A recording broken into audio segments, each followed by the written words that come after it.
Hello, welcome, and thank you for joining us for the overview of Neuromuscular Breathing Weakness webinar. This webinar is hosted by Team Titin in collaboration with Breathe with MD. Team Titin is a nonprofit with the mission to serve those living with, caring for, or researching Titin-related muscle and heart disorders. To achieve this mission, we focus on 4 key pillars: connection, care, advocacy, and research. Here's our disclaimer. This webinar is for educational and informational purposes only. It is not intended to replace medical advice, diagnosis, or treatment from your healthcare provider. Information shared today reflects general knowledge about breathing and Titin-related conditions. Individual needs can vary widely, especially for people living with titinopathies. Always talk to your doctor, pulmonologist, or healthcare team before making changes to your healthcare treatment plan. As most of you know, changes in the Titin gene can cause a spectrum of muscle and heart disorders. The age of onset can range from before birth to adulthood, and the severity of the impact on health is variable. Breathing difficulty and titinopathy is common. In one study of a group of people with congenital titinopathy published in 2018, it showed that 63% of the group had respiratory insufficiency, 40% used nighttime or full-time ventilation, 20% faced frequent or severe respiratory infections, and 17% had paradoxical breathing pattern, which is a symptom of breathing difficulty. Additionally, this study showed the presence of trunk weakness, scoliosis and other spine changes, and chest wall structural changes, all of which can impact breathing function. The same paper showed that 46% of people with congenital titinopathy had heart involvement, which I will touch on shortly. Partial results from the Titin Natural History Study looked at breathing function over time in children with Titin-related congenital myopathies. This is the first natural history study to show potential worsening respiratory involvement over time in children with this condition. Results showed that 56% of the children had respiratory impairment, and roughly 24% needed breathing support. Almost half had a history of recent chest infections, 40% of which required hospitalization. Please note that this study is small and still ongoing, and I really want to thank all the families who participated in this study so that we could have this data available. It really matters, so thank you. I should also note that the spectrum of titinopathies also includes hereditary myopathy with early respiratory failure, or HMRF. This subtype generally emerges in adulthood and results in muscle weakness and breathing difficulty. And most people with HMRF progress to ventilatory support during the course of their disease.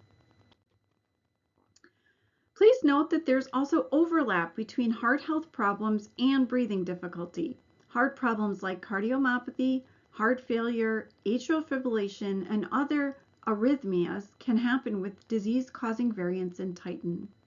Shortness of breath and difficulty when laying flat, called orthopnea, are common signs of Titin-related heart failure. It is important to discuss breathing difficulty with your medical team, preferably one with expertise in neuromuscular disease or inherited heart conditions. The point is that breathing difficulty is an important topic to have on your radar when you're living with Titin-related muscle or heart disorders.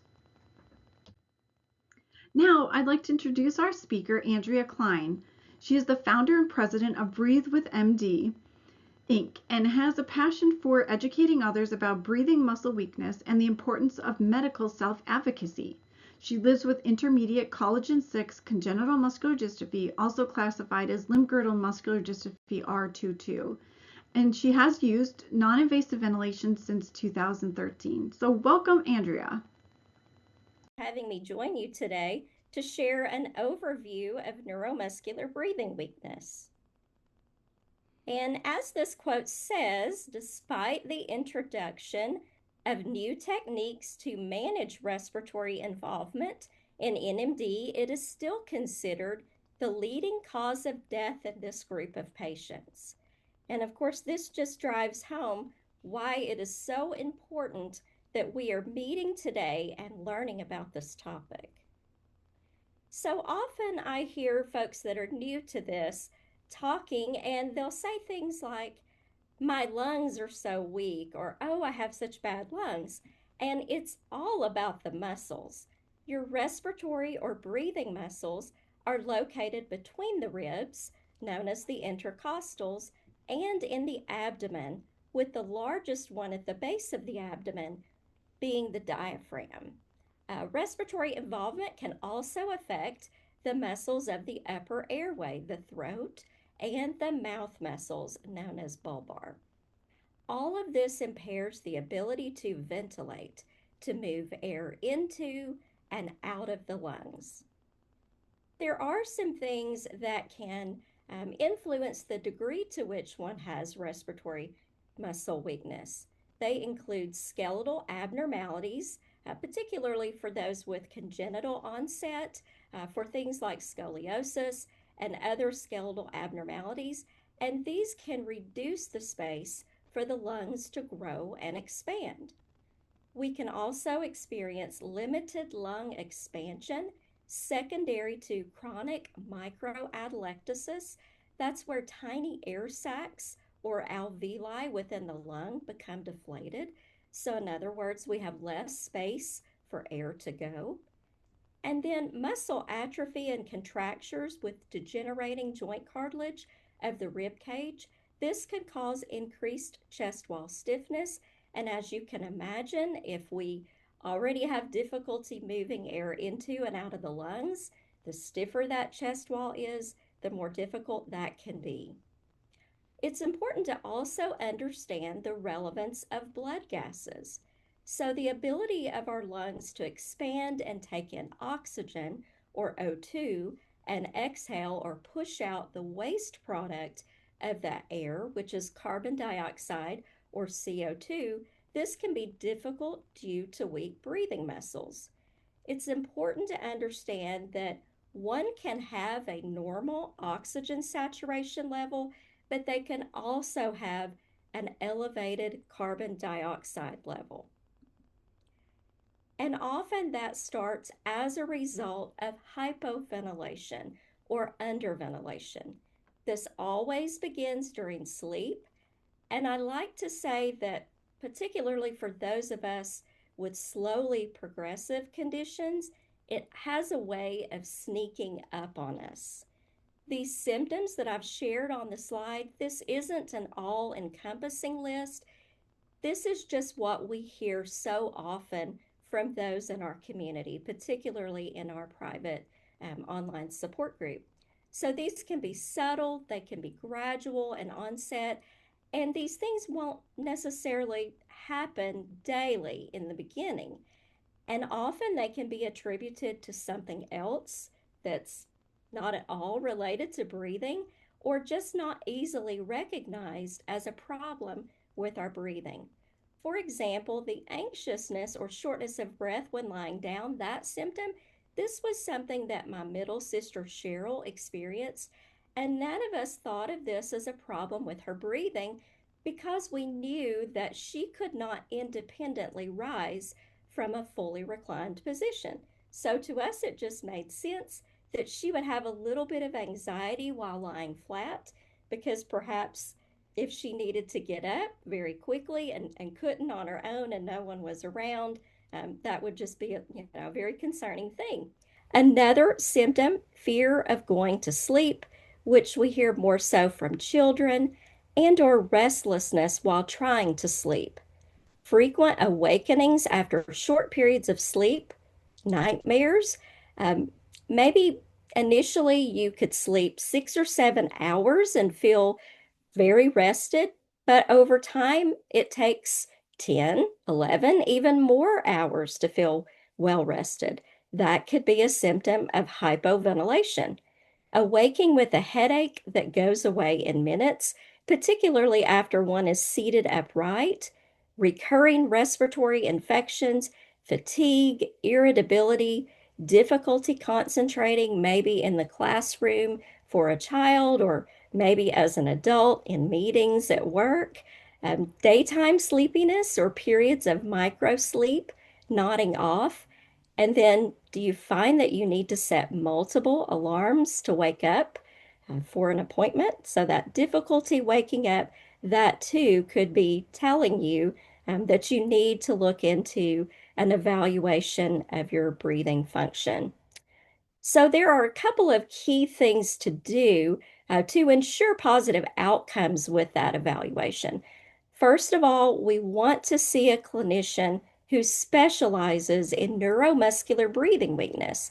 Although I know depending on where one resides in the world, that can be anywhere between difficult, if not impossible. So, what we found is that some have been successful with a less experienced clinician, someone who is willing to partner with the patient and accepts the fact that someone living with a rare disease may, in fact, know more about that condition than the clinician does. And that clinician is receptive to knowledge transfer through sharing peer-reviewed medical literature. And a huge part of that that goes hand in hand with this partnering aspect between patient and clinician is use of medical self-advocacy, speaking up for oneself or on behalf of a loved one to get appropriate interventions. And of course, a big factor in that is having the knowledge and the confidence in order to do so. And that is what we hope that you will gain from this presentation today. So one of the first opportunities for self-advocacy with your evaluation would be to ensure that your pulmonary function test or your loved one's PFT or non-digital spirometry is measured not just while they're seated, but also while lying down. After all, lying down, that's the position that we're typically in when we sleep. And Dr. John Arbach, who is a pioneer in the field of non-invasive ventilatory support, he and his team on their Breathe NVS website, they pointed out why this is so important. And it's because differences greater than 30%, where supine vital capacity, and vital capacity being one of the measures taken during that test, if that is lower, this is caused by diaphragm weakness, and of course, it typically causes orthopnea or inability to breathe when lying flat. And that is what tells your clinician it's time for them to start you on some breathing support during sleep. Another great opportunity for self-advocacy is with another component of the evaluation, polysomnography or sleep study. So you want to ensure that not only do they measure oxygen saturation during your sleep, but also CO2 or carbon dioxide. Because remember, that is a concern that we have because of our hypoventilation potentially causing us to retain some CO2. There are a couple of non-invasive, painless ways for doing that. Capnography can measure this through the exhaled breath, and transcutaneous CO2 monitoring can use a series of sensors that are applied to the skin that will measure that. And you may fall into this particular category where if you have an NMD specializing clinician and you're an adult, they've not ordered sleep study. That is becoming more common, and a big factor in that is that a lot of the sleep labs, even at very reputable university-based hospitals, they're not staffed in such a way to accommodate our needs. Needs with going to the restroom, getting dressed, getting in and out of the bed, and also too, sometimes they don't accommodate us bringing a caregiver or a family member, or particularly they don't have space for that individual to sleep. So we hear stories of parents sleeping in their vehicles in the parking lot so that they can be nearby their adult child. At-home sleep study or overnight oximetry, this may be an alternative for you in your area, but the MDA Quest magazine in 2008, they published an article called Not Enough Z's, And I encourage you to look for that. I guess a couple of months ago, I searched for that and found it still in their archive on the Quest magazine page. But they interviewed several experts in the breathing muscle weakness space. And of course, one of those was Dr. Bach. And he questioned the usefulness of polysomnograms for people with muscle diseases because he says the test interprets all abnormalities as central or obstructive apneas rather than muscle weakness, especially when read by physicians unfamiliar with neuromuscular disease. And we hear that all too often. Folks will say, "Oh, I stopped breathing 80 times during my sleep study," or "My child stopped breathing 40 times." And while that may be true, what we see is that the equipment was designed to identify a stop in breathing, an apnea. But for those of us with weak breathing muscles, our weak effort to breathe may be so shallow that the equipment detects it as a stop in breathing, when in reality, it was just a very shallow breath. So Bach goes on to point out the misdiagnosis then leads to improper treatment. All symptomatic, weak patients need full nocturnal inspiratory muscle rest with very high span BiPAP or use of portable ventilators to fully rest muscles, not CPAP, oxygen, or low span BiPAP. Treat the patient, not the polysomnogram. So today we really just barely scratched the surface on the evaluation topic. So I encourage you to go to our website, breathewithmd.org, select that evaluation link, and within that page we have 4 subpages that you can go to and learn a lot more details about the evaluation process that you should expect for someone with neuromuscular breathing weakness. So from this point, we're going to look at management and intervention. And this quote points out that the aim of respiratory management of patients with NMDs is threefold: ventilatory support, which I find most people are familiar with; cough augmentation, which means just making a cough stronger and more effective; and lung volume recruitment. But before we dive into all of that, let's think back to that evaluation. You've had that, and now how do you know what is next? How do you know whether you qualify in the US with health insurance to receive equipment to support your breathing during sleep? So the CMS, Centers for Medicare and Medicaid Services, and National Institute for Health and Care Excellence guidelines, they developed 4 objective criteria that can be used to guide the start of non-invasive ventilation. And it's important to understand that this is if the individual meets any of these criteria, not all 4 of these.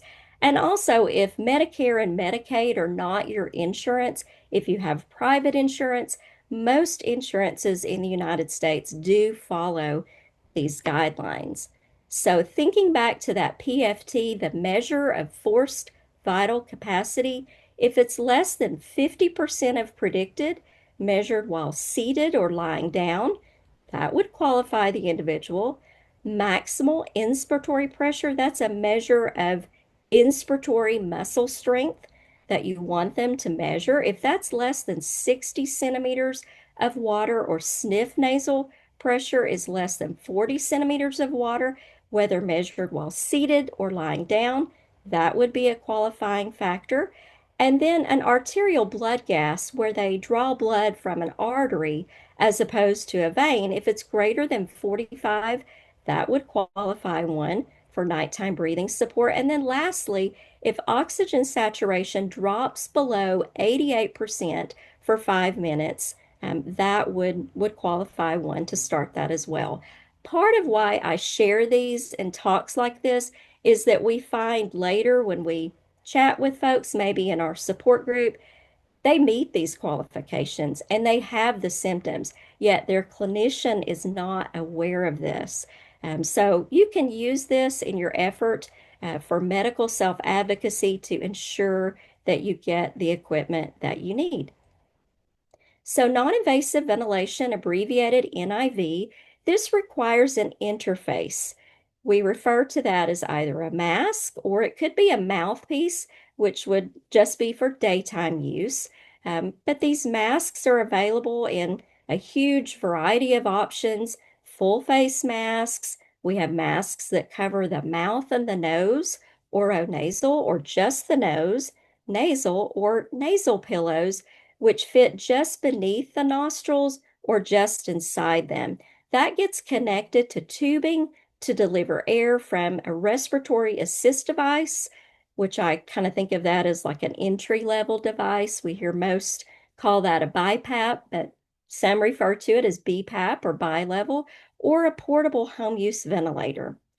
And then biphasic cuirass, which the gentleman here is wearing, this BCV, this is a form of negative pressure ventilation that is an option, although we don't see a lot of folks using this. And we hear that most adults that use it, just like this gentleman, they find it only comfortable for daytime use, being seated upright.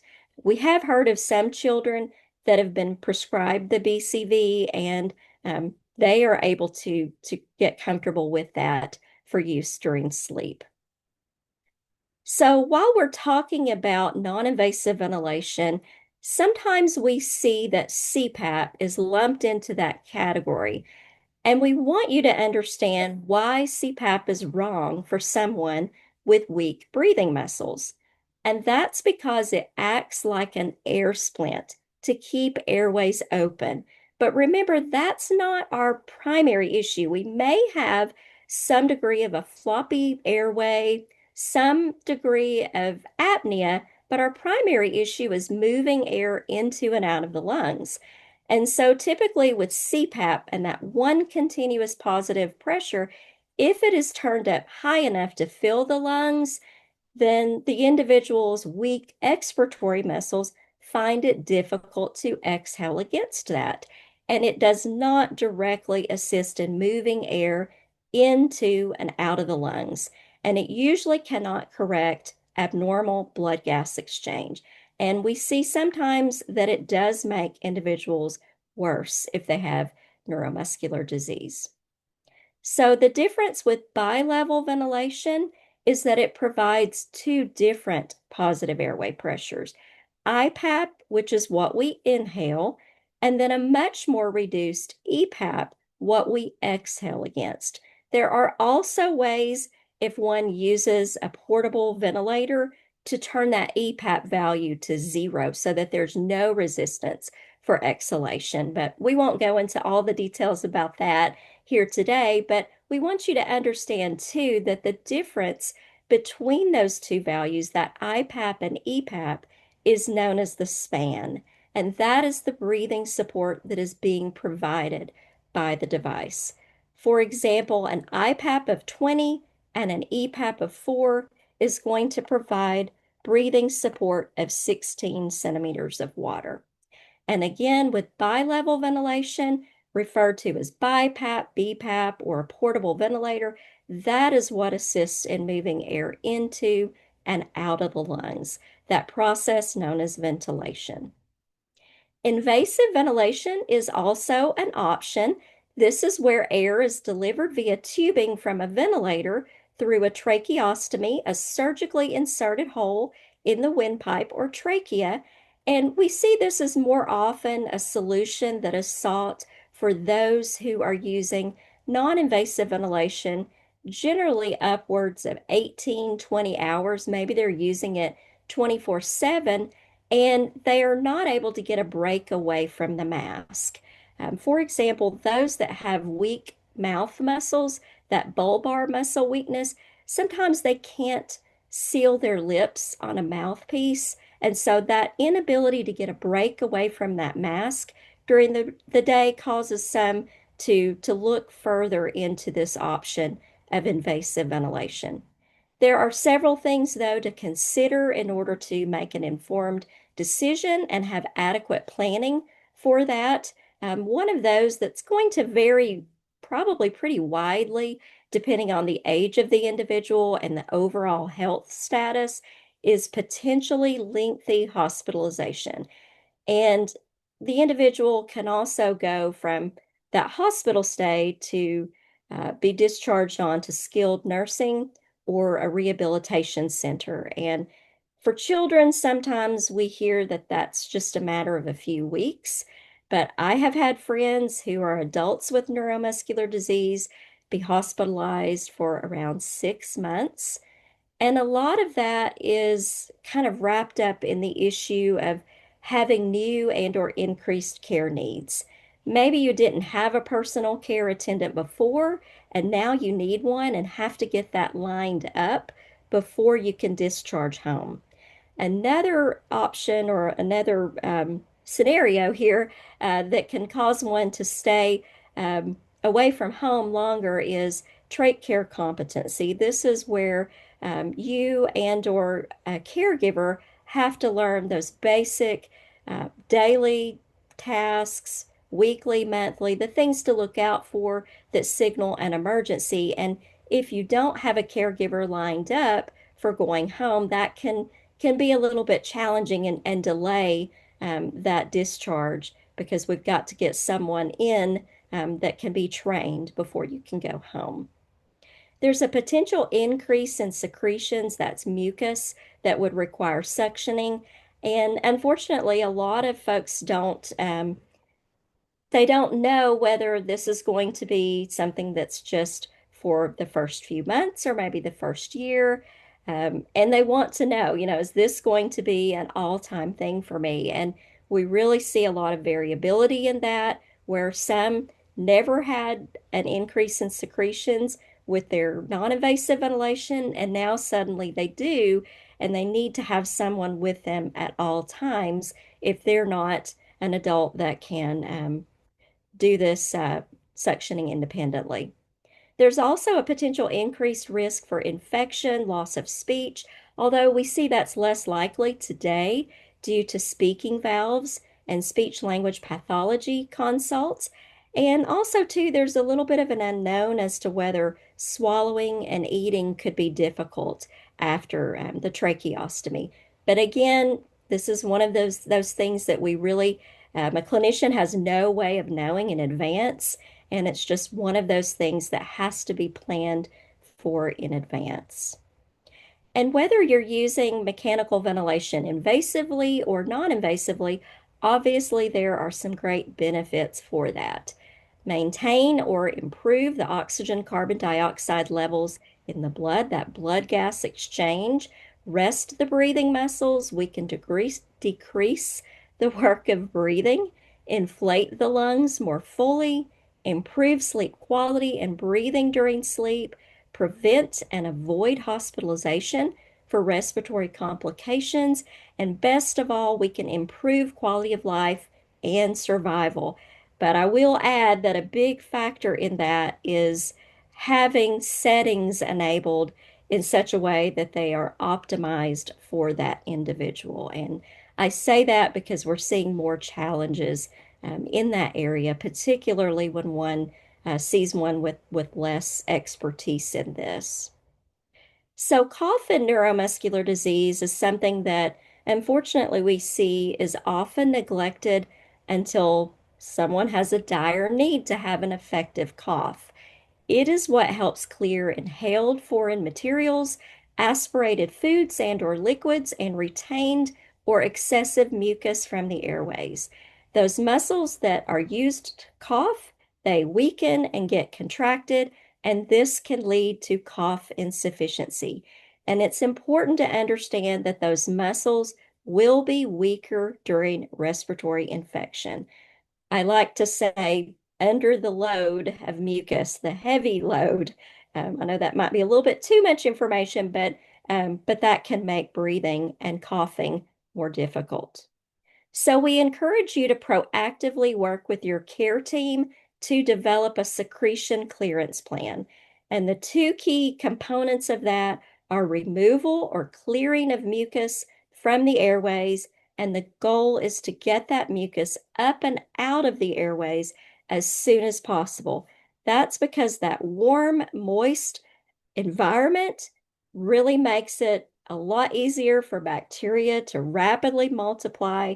And most of us have either personally experienced it or we've had a friend that we've watched have something so benign as the common cold rapidly escalate to pneumonia simply because we don't have an effective way to get that mucus up and out.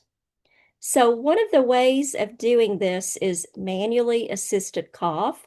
This is achieved typically with a caregiver with either or a combination of a manual Heimlich/abdominal thrust and manual compression to help make an exhaled breath stronger. Some are able to do this independently with a self-induced thrust to their abdomen and or chest from a stationary object with something like a table, maybe a kitchen countertop. But most of us find that mechanically assisted cough is more ideal and more effective for us. And you'll see in medical literature, this is often referred to as mechanical inexsufflation or MIE, or simply put, a lot of us just call it a cough assist device. And this delivers deep insufflations, positive pressure breaths, followed rapidly, depending on the settings that are enabled on the machine, by deep exsufflations. These are negative pressure breaths. All of this works just to simulate a cough and helps to move that mucus up and out. So air gets delivered via a mask that covers both the mouth and the nose, or you can connect a mouthpiece or a tracheostomy with the cuff inflated. And mechanically assisted cough can be effective when suctioning is not, and today's machines also have an option for a type of vibration, a high frequency oscillation. And on this slide, I included photos of the two most commonly owned devices by adults in the United States. The Philips Respironics Cough Assist T70, which I believe it's referred to as the E70 in Canada and European countries. The manufacturing for it ended in the US in September of 2023, and support is ending for it in October 2028. I point that out because some of us, myself included, have had this device for many years. It's really a workhorse, but a lot of us don't realize that just like with other durable medical equipment, our insurance in the United States generally will pay for us to get a new device every 5 years. So I encourage you to do that. If you are an owner in the US of the T70, that's because we've really been seeing the supplies that were designed specifically for it, which you don't have to use. Those are getting really shorter in supply. And also those that are having difficulty with the machine acting up, they're taking it to their provider and finding that the parts are already getting in short supply to repair it. The ABM respiratory byways cough we're finding is what is being prescribed more often today by clinicians for adults. So what are the benefits of mechanically assisted cough? Well, immediately, depending on the settings that are enabled, we can gain a stronger cough during use. This can lead to prevention of infections and also an increase in oxygen saturation. And that's because if we have mucus in our airways, that can block the space for air to go. It can actually also block the space for carbon dioxide to leave the lungs. And so by using this device, we can increase that oxygen saturation level. Over the long term, with daily use, we can find that it stretches our chest wall muscles, and some may get deeper breaths while off their ventilation by using this mechanically assisted cough device daily. So how do we know if we need mechanical cough assistance? Well, Dr. Hank Meyer, he pointed out through medical literature that cough function is considered impaired when vital capacity is less than 50% predicted. You may recall that measure taken on PFT was also called out as one of those guidelines used to initiate breathing support during sleep. So many of us, at the same time that we qualify to start our nighttime breathing support, we also qualify to get mechanical cough assistance. I point that out as a medical self-advocacy option for you because all too often we find that clinicians are neglecting that and waiting until the individual has a critical need for that equipment. Peak cough flow, if that's less than 270 liters per minute, or the maximum expiratory pressure, that measure of expiratory muscle strength, if that is less than 60 centimeters of water, one would qualify for the equipment through U.S. medical insurance. And just in wrapping up that topic about mechanical cough assistance, just keep in mind that you're going to have to get insurance to approve this. The company that's going to provide this for you has to order it. It needs to be delivered. There's training that needs to be done, and the individual needs to get comfortable in using it in advance of having a critical need for that. So again, being proactive with that is so important. Often in these talks, I get asked about chest percussion, but what usually folks say is the shaky vest. And pictured on this slide is the most commonly used brand of chest percussion and vibration. But I want to point out that this is not the same as cough assist. These devices were developed for folks with normal breathing muscles. And for those that typically just have a condition that causes an increase in mucus production. And so, as the quote says, chest percussion and vibration can help to mobilize, to move peripheral airway secretions, but they're not substitutes for coughing. And unlike for assisted coughing, they've not been shown through medical research to decrease pulmonary morbidity and mortality. So, in other words, if you still have difficulty coughing, while this may move it, it may not help to get the mucus all the way up and out. Some do have this, and I'm not advising you to cast it aside, but if you have this, it can be used in conjunction with mechanical cough assistance, and often folks that have that find that they need fewer repetitions with their cough assist therapy. And it is more commonly used in the pediatric population. But if you have a choice of only one device, a chest percussion and vibration vest or mechanical cough assistance, a cough assist device, I would recommend that you go with the cough assist device because you don't want to only find that you can get approval for one. A suction machine is yet another tool to have available for respiratory infection. It's very helpful during times of thick, sticky mucus that may be difficult to remove from the mouth. Maybe the cough assist does a great job of bringing it up and out of the airways, but it's stuck in the back of the throat or somewhere else in the mouth. And this device allows you to attach something called a Yankauer suction tip, and it's similar to what is used at the dentist with their suction tool. And it's just a great option to get that mucus completely out of the mouth. And if you have bulbar or mouth muscle weakness, it's very important to have this machine.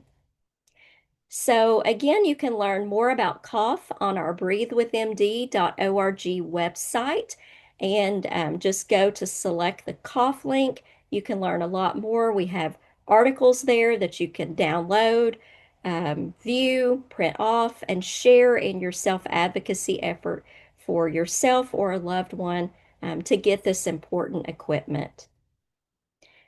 And then lung volume recruitment, abbreviated as LVR, or sometimes referred to as air or breath stacking. I find that almost no one has heard of this intervention. This is just a process where you stack one small breath on top of another, holding your breath between each breath, and a simple device called a manual resuscitator or ambu bag that can be squeezed can be used to provide this. Of course, this device is modified to have a one-way valve, meaning that we can't use that device once that's been modified for resuscitation for an individual. But we can see from the diagrams here that a caregiver is squeezing that bag and holding a mask over the nose and mouth. Some are able to independently use this device. You can use it with a mouthpiece as well. But this squeezing this bag several times in a row just allows the lungs to get filled with more air than one could receive on their own. And it's just a great way to stretch the lungs and the breathing muscles. And it's really a form of exercise where the goal is not to strengthen, but to just stretch those muscles. And some are able to use this to help them get a bigger breath in so that they can cough more forcefully. It's a great tool to have, particularly if you're away from a mechanical cough assist device or if you're waiting on getting that device. And before we close up the presentation today, I wanted to make sure that we really talk about supplemental oxygen and the danger that it can cause for someone with weakened breathing muscles. And when I say supplemental oxygen, I am referring to oxygen delivered through a nasal cannula, and that individual is not receiving any form of breathing support, no bilevel mechanical ventilation. So when we have weak breathing muscles, if we're increasing oxygen beyond what that individual can get just from breathing room air, generally it means that we cannot effectively exhale the waste product, carbon dioxide, of all that additional air quickly enough. And so what that means is we are retaining some of that. And we have in our brain stem something known as the respiratory center, and it's what tells us to breathe when we stop breathing. But when we are getting supplemental oxygen, our brain may get the false impression that we have enough air to breathe, and so we may experience a decline or a depression of our respiratory drive or a slowing of that breathing. And it can reach the point where the individual completely stops breathing, and without breathing on their own, CO2, or without any other mechanism in place to breathe for them, that CO2 could build to dangerous levels, hypercapnia, that in worst case scenarios can result in death or CO2 narcosis. So at Breathe with MD, we developed a medical self-advocacy tool in our clinical considerations form, and it's available from our website by choosing the resources link and then clinical considerations form. But this is just a concise form that allows you to download it, print it off, fill out your name, and it just tells a clinician who may not be aware that something that they provide to someone without a neuromuscular disease could actually be harmful to someone with a neuromuscular disease, such as supplemental oxygen. And it just does a very simple job of giving a high-level overview of respiratory involvement and the things to be aware of. And often the blanks at the bottom of the form are used to list the NMD care team contact information. So there are safe ways to administer supplemental oxygen. You want them to use this with bilevel ventilation enabled with appropriate settings. And by that, I mean we don't want to have excess leak, and preferably we want to know that those settings did not allow the individual to retain CO2 before they got supplemental oxygen. Providing just enough oxygen to reach an oxygen saturation of no higher than 95%. That's important. We hear from individuals that at the hospital, they wanted to turn it all the way up to a degree that would get them at 100%, and that's where they began to retain CO2. You can ask them to check the CO2 level frequently to ensure that the appropriate amount of oxygen is being provided. And of course, you can visit our website, and we have an oxygen caution page that includes lots of articles that you can share in that effort of self-advocacy to explain why something that could be helpful for someone without a neuromuscular disease can be very harmful to someone with a neuromuscular disease if not administered in a safe manner. Another option that we have that helps with the medical self-advocacy efforts with regard to supplemental oxygen is our respiratory care information card. And on the back side of that card is a QR code that you can scan that will take you to that oxygen caution page. Depending on where you reside in the world, there are several countries, which I've listed here on the bottom right of the slide, where you can order this card to be mailed to you for free. And again, it just acts as really a reminder of what the normal level of oxygen saturation and carbon dioxide are and what the risk is specific to those with neuromuscular disease. And then in closing, I just want to remind you that Breathe with MD Inc. is a resource for you. You can see where you can find us on the internet and on social media. And I also want to point out that we have our Breathing Muscle Weakness 101 online course returning for its third year in spring. Probably will be towards the end of next month in April that we open that up for enrollment, but this course is developed specifically for those living with neuromuscular disease and their loved ones. And then, of course, you can see our email address. And that is all I have. So if we want to look at questions at this point. Fantastic, Andrea. Thank you for your presentation. Thank you. Also, I know that Lena was putting some links in the chat. So before you leave this webinar, you might want to click on them and grab those resources from the chat. And then I'm just going to look to the chat to look for some questions. I see one question here, Andrea. I don't know if I can read it if you want. If you have a MAP, but you do not have pulmonary difficulties that you are aware of, for example, you do not have a pulmonologist following you, do you need recommended periodic evaluation from a pulmonologist as a yearly checkup? Or what is the recommendation for checkup? So with any diagnosis of a neuromuscular disease, you definitely want to have an evaluation of your breathing function, and then generally that clinician will let you know how frequently to do that. Usually at the very least, it's once a year.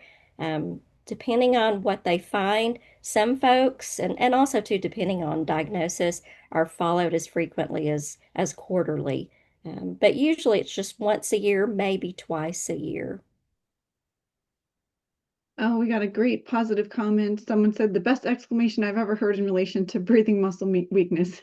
Me too. I agree. I was thinking the same thing when I was listening to Andrea talk. So thank you for the feedback and very much appreciate the comment. Let's see. One of the things I hear a lot is that people go for a sleep study, but that it omits the carbon dioxide measurement. And so one thing is that article from Quest magazine with Dr. Bach saying maybe sleep studies aren't as important for people with neuromuscular disease if you can monitor their O2 or CO2 at night, because they can be often misrepresented. But I really do see it can be very difficult for people to be able to get that CO2 measurement for a sleep study. So you talk about medical self-advocacy, and that is one thing, just to make sure when you order that sleep study, does that include CO2 monitoring? Yeah, you don't want to wait until you get there. At that point, it's too late. I know an adult that did that, and they actually got very lucky because the clinician was still in office, and the sleep lab was able to call over there and get an updated or, an addendum to the order so that they could capture that during their sleep study. But that does not generally happen. It has to be ordered in advance. And some labs, or even if you're doing the overnight oximetry, I know when I looked into that personally at one point, the company that I was going to use for that, they did not have any device that could measure CO2. So they were going to have to order that in advance. For that, would they use, is it the expiratory CO2 where they put the nasal prongs in the nose and record it? Because Yeah, they wouldn't be doing like an arterial blood gas to actually draw right. blood during They the sleep study, I wouldn't. would think. One of the challenges, though, is if you're already on non-invasive support and you're using a mask, measuring it through capnography can be challenging because so many of us are using the passive Mhm. form mechanical ventilation, and so we've got a lot of air intentionally leaking out of our tube. So that capnography is not always as accurate for us. So using the transcutaneous option where they apply sensors to the skin to measure the CO2 through that. That's another option. But we see that, at least in the United States, that seems to be less readily available. I think there's one device that clips on the earlobe that can Hmm. measure CO2 that way. Hmm.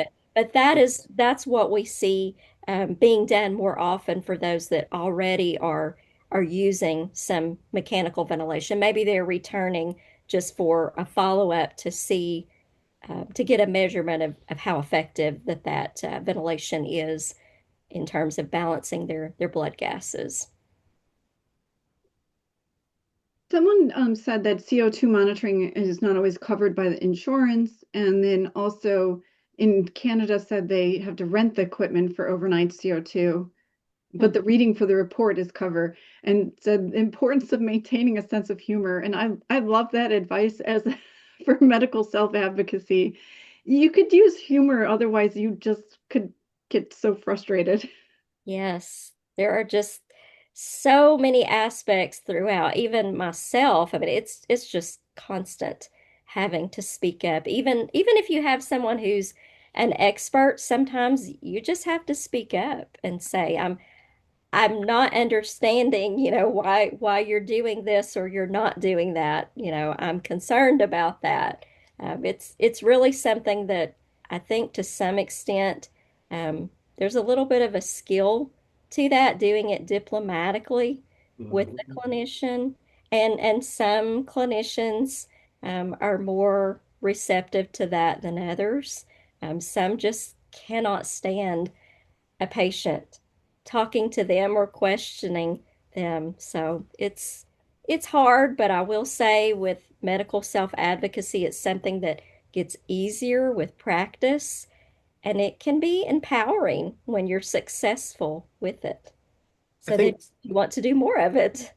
I think some of the printed resources that your organization and website provides are extremely helpful along those lines to sort of bridge the topic and give there is a diplomacy of, if you tell the treating physician that, with an attitude of, hey, I actually know more about this topic than you do, the human nature is such that they're going to become defensive, even if, in all likelihood, you do know more than they do about non-invasive ventilation in people with neuromuscular disorders, for example. Mhm. Whereas if you bring it up and say, hey, here's what's been published in the medical literature, um, you know, let's talk about how this may apply to me, then, it sort of speaks into their language, and but it is an uphill battle. We face that, even, my own family, where we have two parents that are, two of us that are healthcare providers, and still there is the uphill battle of wanting to advocate strongly, but not wanting to do it so strongly that people become defensive. Mhm. And we did find it extremely helpful at one point when we had our family member with congenital myopathy on a ventilator for a scoliosis surgery, to actually have a printed, you know, uh, you know, typed up, here is Dr. John Bach, who's his treating physician, protocol for how to successfully extubate because, so many people will go in for surgery and then not be able to get off of the ventilator. And then they think, oh, non-invasive is not going to work. They need the tracheostomy. And, whereas really they just needed a stepwise approach that a printed paper copy helped guide them through. Anyway. Which, by the way, there's so many great resources on the Breathe with MD website that includes things like surgical dealing with surgery, anesthesia, oxygen cautions, and more. And then we'll just probably finish up with this one last question in the chat, which is, are there possibilities to monitor CO2 regularly apart from the transcutaneous CO2 monitoring? And then one about communicating when on BiPAP. So opportunities to measure CO2 transcutaneously, kind of just periodically. Unfortunately, I have not seen anything that's really at a price point that the average person could afford. Those devices are really difficult to obtain, even through a clinician. For whatever reason, in the United States, transcutaneous CO2 monitoring is less readily available than we hear in European countries.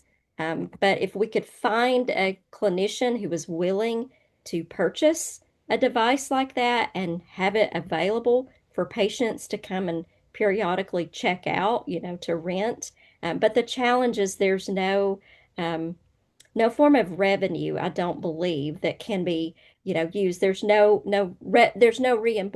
reimbursement coding for a device like that. And so it doesn't give a big incentive to medical providers to offer something like that, because if they can't code it in such a way that they get reimbursement through your medical insurance, what is in it for them? You've got to find someone who really truly has a heart for this and would offer that in a manner that maybe they get a deal from the manufacturer of the device to buy some of those in bulk. But it is a real problem point for us.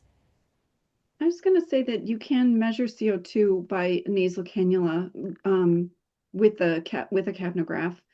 And Andrea and I made a video about that. I think it's on your YouTube channel.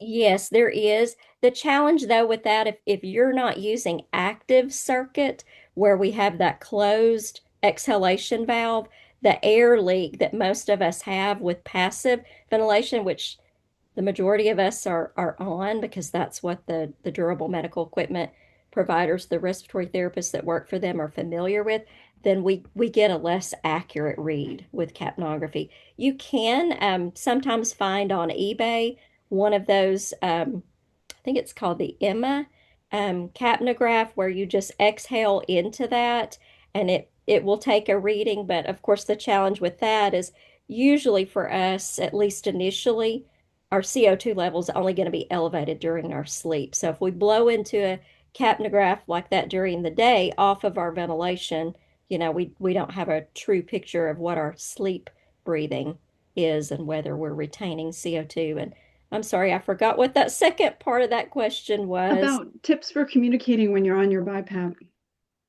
Okay, so like if you're not able to speak on your BiPAP, so I know different modes on bi-level ventilation. Like for example, when I initially started, I was on BiPAP ST. I found that very, very easy to speak. And then when I moved to a portable home use ventilator, I was using another bi-level mode, a pressure support mode that was kind of an average volume assured pressure support. That was harder to talk because of the variability of the pressures. So in that case, text messaging, maybe even using a program that you can text to speech that can, make audible sounds based on what you type. That can be used for those that are using that during the day. But also too, if you have a portable ventilator, they can have multiple modes of ventilation set up. So you could have one mode for sleep and then a different mode enabled during the day for daytime use. And it might be one that's more similar to like the BiPAP ST, that spontaneous timed mode that a lot of us find easier for speaking while we're on the ventilation during the day. Well, thank you very much. Thanks to everyone for attending, and thank you very much for your excellent presentation. And I highly recommend the course, the Breathing Muscle Weakness 101, and it's going to be opening again. And if you really were interested in this topic and learned a lot, then you could dive deeper in the upcoming course to register for that. So I highly recommend that. And also to recommend checking out the website and also the social media information, because then you can, Andrea posts a lot of great little blips and blurbs of digestible bits of this content on social media, which is great. So anyway, thank you very much, everybody. Thank you for attending, and thank you for the talk. Yeah, thank you so much. Hope Thank you you. have a great day. Bye-bye.